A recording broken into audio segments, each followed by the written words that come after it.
Greetings, Cyclone hockey fans, and welcome to this episode of the Murdoch Show. I'm your host, Kevin Way, and I'm joined with me, per the usual, as you see him on your screen now, Cyclone Hockey General Manager and Head Coach, Dr. Alan Murdoch, the namesake of the show. As always, Coach, any comments before we get rolling? Well, man, live. It's good to be here. Everybody will get to tune into the show, and it'll be replayed several times this week. And it's good that it's on at 7 tonight because that Iowa State basketball game's on at 8. Hoiberg's got the troops going, so either I'll head over to Hilton Coliseum and try to sneak in and talk to some of the media there, or I'll run home and catch it on the TV at home. But it's going to be a good night for Cyclone sports. Certainly a reason for optimism after this weekend's results with the basketball. We have an outstanding show in store for you. We'll be joined later by Cyclone Hockey Player of the Week, James Buttermore. We'll also preview this weekend's upcoming road series against Lindenwood University. And then later in the show, we'll preview that series. But first, we need to discuss this weekend's past series against Robert Morris. Very competitive. Let's start with Friday first. Friday's result, pretty good. 5-2 victory on the strength of a J.P. Kasak hat trick, coming on his birthday, no less. So I guess what would you say were the keys to the Cyclones getting the upper hand on that Friday night? Oh, I thought we had a pretty good week of practice all in all, and I thought the team responded very well to all the things that we want to do. And, you know, I think the lights just went out here, Kevin, but we'll keep rolling anyways, man, live. Somebody must not have paid the electric bill. But in any event, good team plan on Friday night, you know, coming out, you know, playing physical right off the bat, you know, moving the puck well. On all four units, I was real pleased, good balance throughout. Kazak did have a good night and got the hat trick, and, you know, we're just excited to get that win. It's a big competition. We're going to be in the dark here totally if we don't watch it.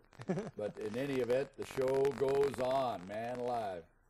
But probably what happened is they rolled the highlights and saw that lights out hockey, and here we are. You bet. All right, but Saturday night's game was pretty even in most respects, but Robert Morris scored those 3 quick goals in the second period. In fact, 4 quick goals, kind of depending how we interrupted it with 1 in there in between that James Buttermore scored, in fact. What would you say were the keys for Robert Morris getting those quick goals in the second period? And did you see anything that Robert Morris did differently that allowed them to come away with that upper hand on Saturday? Yeah, I think they came out with a little more fire and vinegar, you know, in their forechecking especially.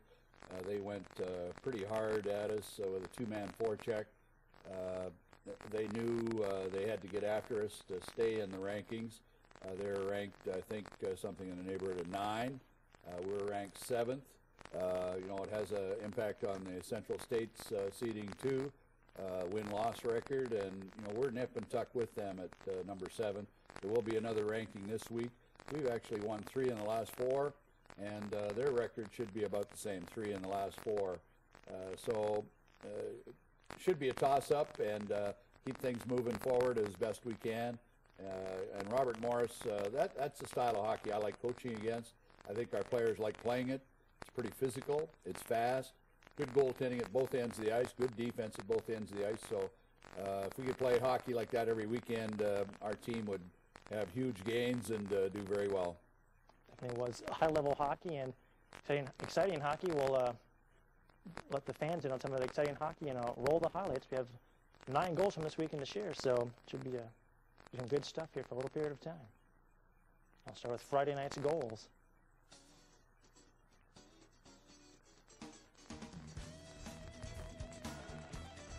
Working the point, slap it from the point, score, and that just holds Dominic Toigo, the old Toigo slap shot. That power play was clicking as well. This play was amazing.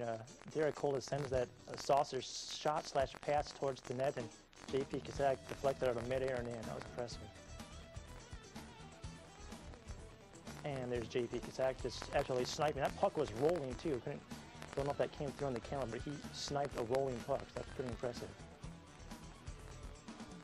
Players are moving their feet real well. Good acceleration, taking advantage of the opportunities. I think that was a natural hat trick for JP, 3 goals in a row.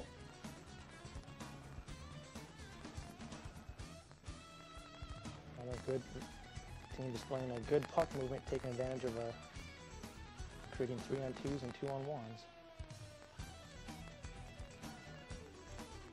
Oh, Brandon Clark from the point. He's been sniping some good ones from the point for the yellow unit. He has a good deceptive shot. There's James Buttermore scoring. And he serves right. This play, that was a great play by Auntie Halanto. It was kind of almost somewhat passed, but mostly shot. I'm sorry, partially shot, mostly passed. But James didn't even have to barely move his stick on that one. One-timer, and Dave Krabatsky there for the easy tip-in.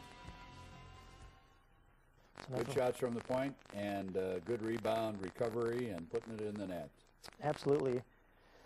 You mentioned how Robert Moore's team ranked 9th. I guess in my mind, heading into this weekend, I knew for sure there were 8 teams I would consider kind of in the upper echelon of the HHA this season. And I want to see how was Robert Moore's after this weekend. I can say without doubt, in my opinion, that Robert Moore's also in that upper echelon, a team that has a legitimate chance at the national tournament if they do well. I guess is that an accurate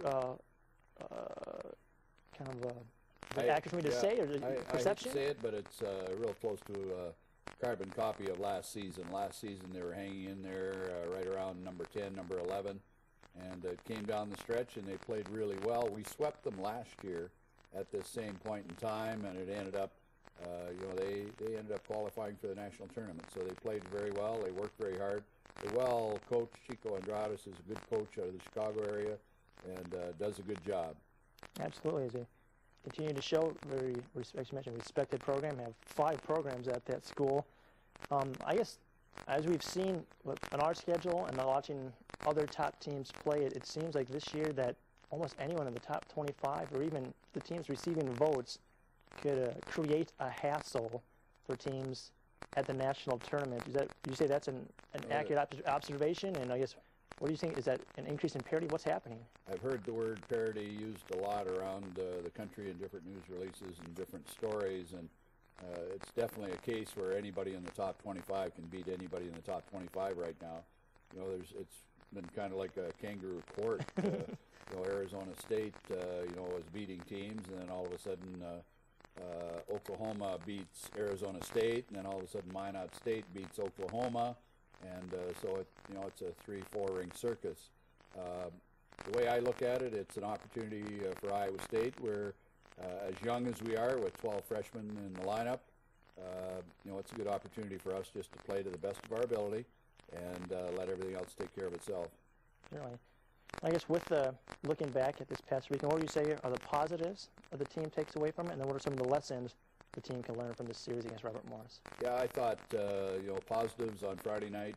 Karras was outstanding in the net. Kazak obviously had the hot stick and was playing well. We need a couple of guys like that every game to step up. Saturday, a little bit of adversity. We were down at one point, I think 5-2, and we bounced back, made it 5-4. We actually had a penalty shot where we could have tied it up, and I thought we came back very well from the deep hole that we were in, and made it very close at the end. It seemed that with each series so far this semester, the pressure and the intensity has gone up. Was that an intentional thing on your part in helping create this schedule, or talking about that? The schedule for fall semester and spring semester, they're a little different. Spring semester, there's no soft ones in the lineup. I wanted it to be good. It's a short part of the season after Christmas, so we get right after it. The part of the season before Christmas, a little bit different. First 2 or 3 weekends, a little bit like football and basketball. You want to get some rhythm going. You want to get a following. You want to have some wins on your record. Nobody in the country seems to care who you play the first 2 or 3 weekends, as long as they're wins. If they can be named schools, all the better. So we did that with Huntsville Havoc. We did that with St. Cloud. First thing you know, we're 4-0 at the start of the season, coming up against Oklahoma. We've got to split with Oklahoma, so we're 5-1. That's a big reason we're ranked in the top 10 early in the season. And once you get entrenched in the top 10, it's hard to get moved out of there unless you really go on a losing streak. We lost a few games here and there that I thought we had a chance to win, but unless it's the playoffs, you know, you learn from those losses so that when you do get to the playoffs, you know, you can take it to the opposing team. Absolutely. Well, fans, we've got to take our first commercial break of this episode. We'll be back after the break with Cyclone Hockey Player of the Week, James Buttermore. And then later on, we'll be previewing this weekend's series against Lindenwood University. We'll be back right after these brief messages. Welcome back to the Al Murdoch Show, fans. I'm your host, Kevin Wade, joined with me by Cyclone Hockey General Manager and Head Coach, Dr. Alan Murdoch, and as you see on your screen now, Player of the Week, James Buttermore. James, welcome back to the show. Well, Coach, first question goes to you. J.P. Kazak had the hat trick on Friday night. Brandon Clark put up some decent numbers from defense and was a plus both nights.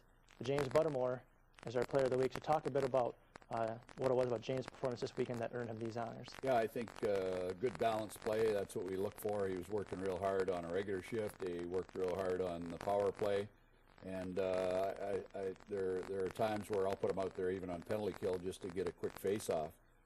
So he's doing a lot of good stuff. He's playing at a higher level than your typical first-year college player is playing, and I think he's getting in pretty good shape. He's second in scoring right now. He's got 15 goals and 18 assists, 33 points, you know, in 31 games. So that's great. He's averaging over a point a game.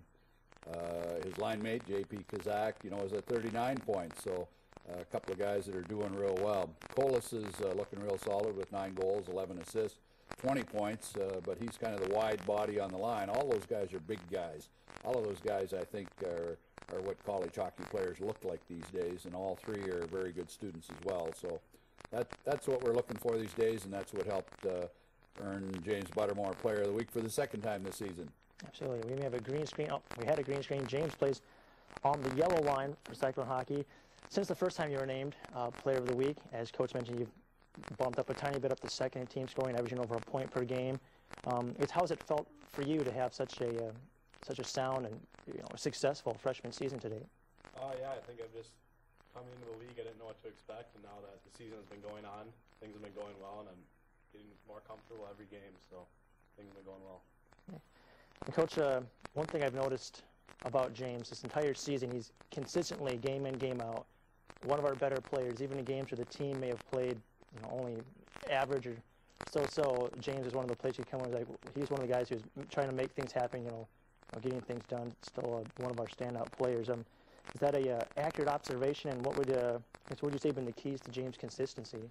Yeah, I think there are things as coaches that we try to help all of our players with. We try to help them with skating, passing, puck handling, but there's one ingredient that you can't always teach a player how to be passionate about the game, and he's pretty passionate about the game. He wants to win every shift, every period, and every game, and that if we have 21 guys dressed with that kind of attitude, there's not many teams that are going to beat us.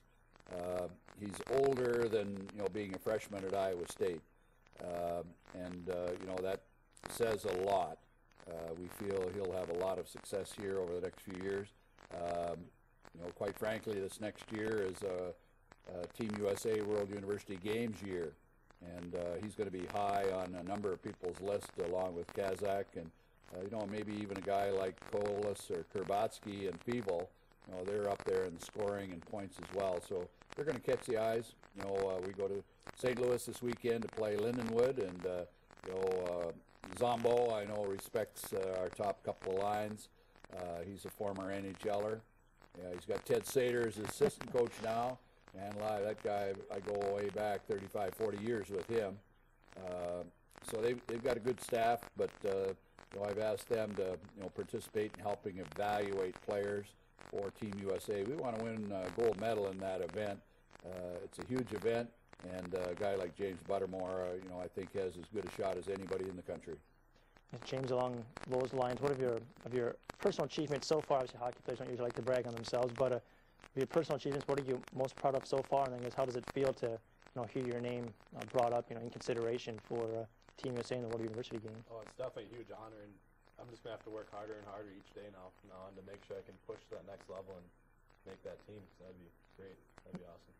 Coach, with the fact that obviously if James or even J.P. Kazak and some of the players that are freshmen this year that are already standing out this early in their collegiate career, there's a possibility that they could play in 2 World University Games tournaments. Is that something you think the selection committee or Team USA will look at when selecting the team? That way, they can, in the next tournament after that, there could be players that have that experience already? Oh, you bet. All the previous World University Games teams have had 2 or 3 players with 2-time experience, and it makes a world of difference. So James is one that, if he were to be selected this time, would have a second time.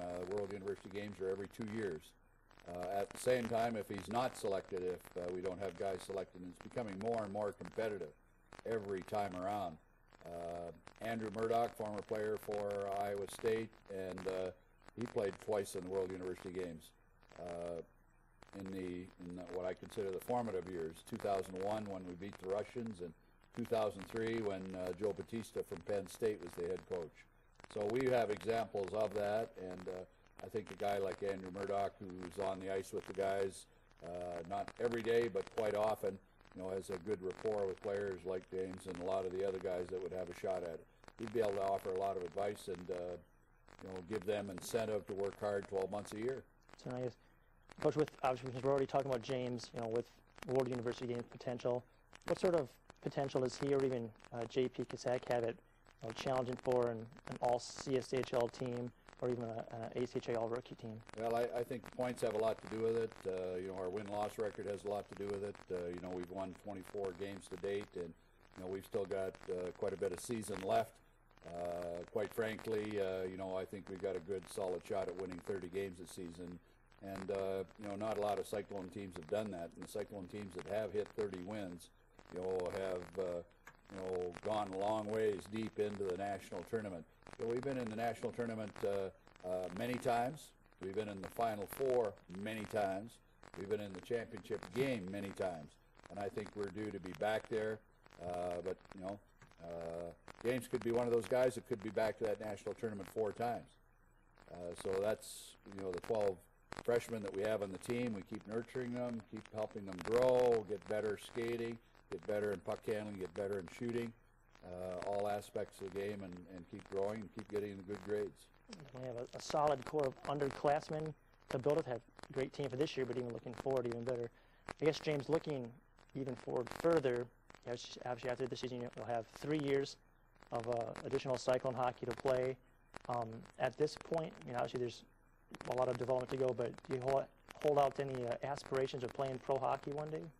Yeah, definitely. That's one of my huge considerations. I would like to study abroad, but instead of doing that, you can go play hockey overseas, because the hockey season here keeps you pretty busy, so, and it's financially tough. So if I can get a ride over there and make some money and kind of see another part of the world, that'd be awesome. Definitely is the opportunity is there to play in a number of different leagues in Europe and study abroad. So it's a pretty smart idea on your part. Well, we have to take one more break this episode. After the break, we'll talk a little bit more with Player of the Week, James Buttermore, and we'll also preview this weekend's matchup against Lindenwood University.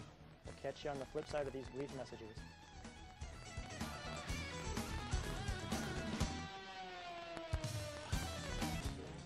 Germany. Welcome back, Cyclone fans, to the Al Murdoch Show. I'm your host, Kevin Way. Joined in this final segment by General Manager and Head Coach Dr. Alan Murdoch and Cyclone Hockey Player of the Week, James Buttermore. James, as we kind of touched on earlier, you're skating with Derek Colas on the right wing now, a player who has good size, like yourself, and a good forechecker, adds a lot of physical presence. What's it been like skating with Derek so far? Oh yeah, it's a change.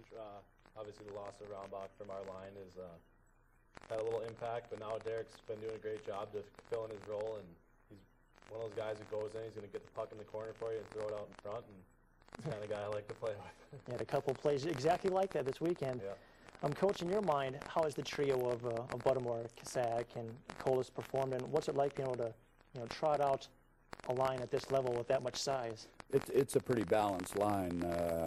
My philosophy is I like to have a line where any one of them can play physical, and that's definitely Colas. He likes to play physical. One of them playmaker, and I'd say Buttermore is probably the playmaker of the group, and one that'll just shoot without hesitation, and that's Kazak. So pretty good combination with those three right together now. And they seem to be getting along okay. I see them kidding at practice and goofing around, and I have to yell at them every once in a while to quit goofing around and get to work. But they work out good. They're playing well right now. James, you've now played at least one series against every team in the CSCHL. With that experience behind you, now you have one more series to go in the tournament. I guess what's your overall impressions of CSCHL as a league and the strength of the teams in it? Yeah, we've played a lot of the top 10 teams, and those are the teams that really are eye-openers. I know Ohio and Lindenwood both swept us, and so now there's a chance to get back at Lindenwood. I hope we get another chance at Ohio in the playoffs or in the national championship. So I'm looking forward to this weekend in Lindenwood because we got some payback to give them. So You definitely came so close against both of those teams, shootouts and whatnot. So we took some points from them. I guess with that, Coach, obviously this weekend, 4th-ranked Lindenwood University. They receive and have been receiving the last couple times at least one first-place vote, and I haven't watched them and looking at them. I can see why a person might vote for them for first. What do you think will be the keys to the Cyclones finding success this weekend against the Lions? Well, I think all season, out of the 24 wins have come when we come out of the blocks real fast. Just like when the starting pistol goes off in a race, the sprinters, we have to be sprinters in that first period. We have to get out and get after it and go after them. We don't play as well when we're playing from behind, although against Robert Morris last weekend we played pretty darn well coming from behind. But at the same time, I think for Lindenwood to be able to jump out, get ahead of them by a goal or 2 or 3 early is real critical. It's critical that we play errorless hockey, which in hockey isn't a sport where you don't make any errors. But the team that creates the fewest errors is probably going to come out of the series with a win and maybe 2 wins. So it's good hockey. There'll be good coaches on both sides of the ice. The officiating is very good. They'll give us a chance to play. And I think the Saturday night game on America 1 at 7:30 and the Friday night game at 7:30 is game time now when the puck drops. We got that clarified today, and on Saturday afternoon at 4 p.m. And I think in the morning we're going to send the bus downtown to give some of the young guys that have never seen the St. Louis Arch before a chance to see it, maybe ride up in the tram that goes right up inside the arch. It's one of those great wonders of the world. So I think it's going to be a great weekend. So I guess, James, from your standpoint as a player, you had tough. You saw the competitiveness of Indiana even. It wasn't easy sweeping Illinois. You faced Robert Morris. What do you feel will be necessary as a player to help knock off Lindenwood? Just giving it your all. That's all you can do, really. Go out there, do your job. Don't let the team down. Mistake happens. You got to stay positive and keep pushing through it. So, Coach, you mentioned obviously the potential of what can happen if Lindenwood gets out to the early lead, and of course the potential of what we can do if we get out to the early lead, and that's prevent them from Zombo and Satter from going into the trap, and we've seen Lindenwood do that already this year and before. Talk a little bit more about the importance and then kind of some of the ways that the trap can be beat. You bet. I've seen more and more teams utilizing the trap. Actually, Robert Morris utilized a partial trap last weekend when they got ahead of us by 3 goals. But college hockey is a place where it's next to impossible to run a perfect trap because at the college level, everybody's so enthusiastic. They've got to hop in their step. They'll absolutely fly. They'll let the puck hit them on the head and keep on rolling forward. So I hope that Lindenwood tries to use the trap against us because I think we'll break it with enthusiasm and speed. Because one other place where the trap's difficult to execute is the pond in Illinois. I didn't get to ask Paul Karras this last weekend because Paul's a goaltender, although of course the angles changed for him a bit. What was it like for you as a skater out on that sheet, 115 feet wide? Oh, I think we should take over that ice. I really, really like it. If I get ahead of the seam going, I feel like I can create some open space and make some time and make some plays. So I really enjoyed it. It was fun. Absolutely. I guess, Coach, in your experience, what would getting at least one victory against Lindenwood at Lindenwood mean for the team in terms of the Central States Collegiate Hockey League seedings and also the ACHA Men's Division I rankings? Well, I think a lot of people would be satisfied with one win going into Lindenwood, but not Coach Murdoch. Coach Murdoch's going in there with a 10, taking it one game at a time, one period at a time, and making the sweep on the road. So excited about going to Lindenwood. We've got a lot of support. It wouldn't surprise me in the least to see a lot of Iowa State fans down there. Sometimes we have more fans in the stands than the home team does, with all the alumni in the St. Louis area, and with people wanting to go on a migration and travel south. So it's going to be great. Speaking of sponsors, Pizza Pit is one of our great sponsors, and by golly, I think I can smell a pizza coming in the door right now. Absolutely. Well, fans, that's all for this episode. Thank you so much for tuning in. Again, you can watch this weekend's games live on America One, 7:30 on Saturday, 4 o'clock on Friday. And if you're in the area, head over to the Lindenwood Ice Arena in Wentzville, Missouri. So once again, thanks so much for tuning in. We'll see you next week's show, and we'll see you at the rink. Good night.